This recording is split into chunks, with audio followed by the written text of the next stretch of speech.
Essa pauta do 6 por um, ela tinha começado, na verdade, ano passado, quando o pessoal começou a defender o 4 por 3.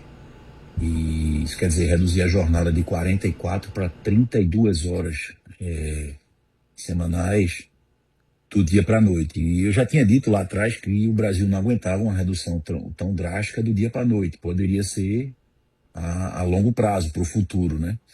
Então a gente sempre defendeu essa pauta do 5 por 2. Eu acho que, historicamente falando, né, eu fui professor de Direito do Trabalho há mais de 10 anos, lecionei em 3 faculdades. A gente tinha uma jornada de trabalho até 43, com o advento da CLT, com Getúlio Vargas, de 50 horas. E era uma jornada exaustiva. Lá Getúlio reduziu para 48, né? E aí, 40 anos depois, mais ou menos, com o advento da Constituição Federal de 88, em 5 de outubro de 88, a gente reduziu para 44, né? Que seria o 5 por 2 mais um de 4 horas, seria o sábado.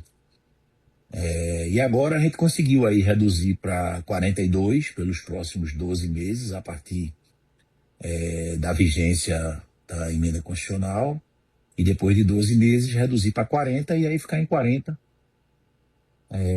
horas semanais, que seria o 5 por 2, 8 horas diárias, podendo ser também um 4 por 3, dependendo de negociação coletiva, acordo coletivo, convenção coletiva, como a própria legislação, a CLT, e a própria Constituição, ali no artigo 7º e 8º, autoriza, né? Então vai depender aí também das negociações.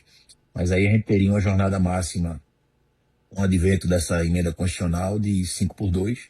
A gente foi favorável, defendeu, fez vídeo, defendi em plenário, defendi na comissão mista, defendi na CCJ também, que eu sou membro titular lá. E eu acho que o Brasil está preparado para isso. Com responsabilidade, reduziu-se 2 horas pelos próximos 12 meses e depois mais 2 horas, aí em definitivo, né? Até que a gente evolua um pouco mais daqui a algumas décadas, não sei, e possa reduzir ainda mais de 40. O ideal era o trabalhador trabalhar o mínimo possível, mas também a gente tem que pensar um pouco nos municípios, no Estado, na União e nas empresas, né? Não adianta a gente colocar uma jornada de 32 horas semanais e acabar com os empregos, gerar um desemprego muito grande, quebrar as empresas e não ter emprego formal aí para o trabalhador. Então foi essa a grande discussão. Eu acho que 40 horas semanais, hoje, para a realidade do Brasil, é algo bastante razoável. Inclusive os Estados Unidos e alguns países da Europa já assimilam essa jornada de 40 horas. Eu acho até que a gente estava um pouco atrasado. Né? E claro, deputado, foi uma decisão assim super responsável, concordo perfeitamente. E o que é que eu estava observando aqui o parecer, e ela vai automaticamente vai se moldando, né, a concepção do trabalho, então de médio a longo prazo, para não ter um impacto econômico, né? Porque é claro, como o senhor falou, a vida nossa aqui é diferente. Então isso vai se adaptando, que não pudesse prejudicar também um processo de até de hecatombe econômica. Então, eu achei muito equilibrada, bastante equilibrada. Essa sua palavra aí foi muito interessante. A questão, a decisão foi feita com responsabilidade. Eu entendi dessa forma também. Na vida a gente tem o ideal e o possível, né? Justo. Eu acho que era o possível para agora, mas os trabalhadores tiveram aí um ganho.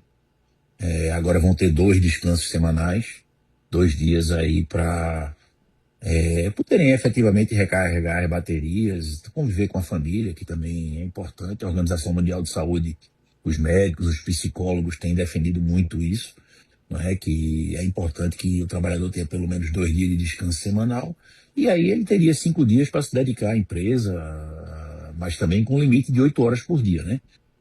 Lembrar também que ele precisa ter um intervalo intra-jornada, isso quer dizer, entre o primeiro expediente e o segundo expediente, de pelo menos 1 hora e no máximo 2 horas, né? A depender aí da decisão do empregador, essa decisão cabe ao empregador. Mas ele precisa ter um intervalo entre 1 e 2 horas para poder se alimentar, fazer a sesta ali, que é uma tradição espanhola que alguns de nós gostam, né? Tirar aquele cochilo depois do almoço de A 20 hora do minutos para banzo. poder recarregar as baterias e voltar ao trabalho. É verdade. Não, foi maravilhoso. E a sua atuação também lá pelo Avan também, achei maravilhosa também. Então as pessoas que estavam falando comigo, coloca o deputado logo para falar também sobre a PL e pela decisão dele, que foi importante lá, a gente viu como o Avante votou.